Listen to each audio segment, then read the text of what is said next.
Без гаилә альбомына нәкъ шулай язачакбыз. Беренче оныгыбыз юбилей елы баласы. Яңа гына әби булган ханым шатлыгын яшерә алмый. Сабыйның әти-әнисе дә дулкынлана. 11 июнь көнне Нурлатның 100-нче баласы туды. Полина Колчановлар гаиләсенең тәүге сөенече. От имени нашего президента Рустама Маргаритовича Миннеханова у нас в этом году юбилейная дата, 100 лет образования республики. Я думаю, для вас это очень важно.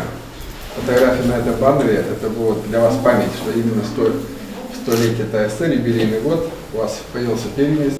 Полина һәм аның әти-әнисенә беренче бүләкләр район башлыгыннан, ТССРның 100 еллыгы уңаеннан истәлек билгесе, юбилей бүләкләре һәм беренче транспорт чарасы автокәнәфи гаиләдәге иң мөһим вакыйга турында искә төшереп торачак. Это наш первый ребенок.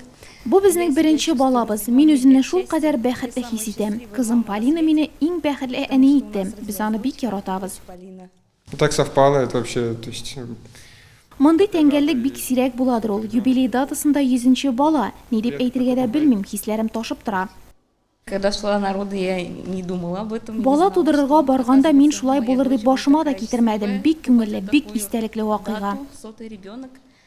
Нурлатның 100-нче сабыен һәм аның әти-әнисен күп санлы туганнары каршы ала. Полина Нурлат бала тудыру йортында дөньяга килгән 48-нче кыз. Республика өчен юбилей елында туган малайлар исемлегендә 56 исем-фамилия. Әлегә